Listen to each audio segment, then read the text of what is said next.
স্মৃতির আলোয় মানবতার দ্বীপ, কম্বলে উষ্ণতা, চোখে জল। ইসলামপুর শহরের ক্ষুদিরাম পল্লী শনিবার যেন শুধু একটি এলাকা ছিল না, ছিল মানবতার এক নীরব মন্দির। সদ্য প্রয়াত বর্ষিয়ান সমাজকর্মী ধনঞ্জয় বর্মনের পারলৌকিক ক্রিয়ার দিনে তার দুই পুত্র উত্তম বর্মন ও গৌতম বর্মন শোককে শক্তিতে রূপান্তর করে বেছে নিলেন মানব সেবার পথ।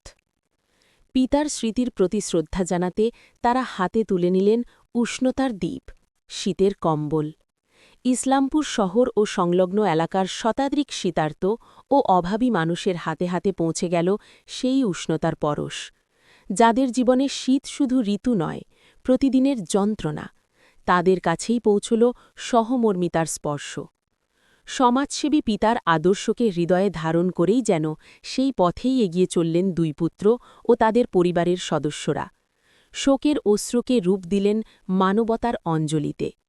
এই মানবিক উদ্যোগকে কুর্নিশ জানাতে উপস্থিত ছিলেন শহরের একাধিক সমাজকর্মী সামি খান, সৌমশ্রী মণ্ডল, অশোক সরকার, আনসাদ আলম, নিহার দাশগুপ্ত, সুশান্ত নন্দীসহ আরও অনেকে।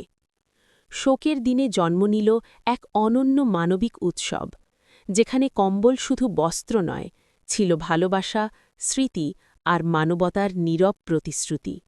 গত 12ই জানুয়ারি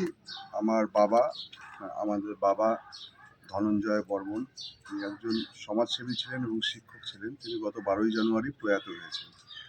আজকে সামাজিক রীতি মেনে তার শ্রাদ্ধ অনুষ্ঠান যেমন হয়েছে, আমরা আমাদের পরিবার মনে করেছি যে আমাদের পিতা ধনঞ্জয় বর্মন তিনি শিক্ষকতার সঙ্গে সঙ্গেও সমাজ সেবায় নিজেকে আজীবন নিয়োজিত রেখেছিলেন।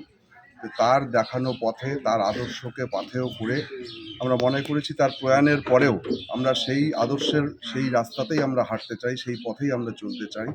তাই আজকের এই দিনটি আমরা সমাজের যারা দুস্থ মানুষ, তাদের এই মুহূর্তে যা প্রয়োজন সেটা হচ্ছে শীতের পোশাক বা শীতের জন্য কম্বল ইত্যাদি দরকার।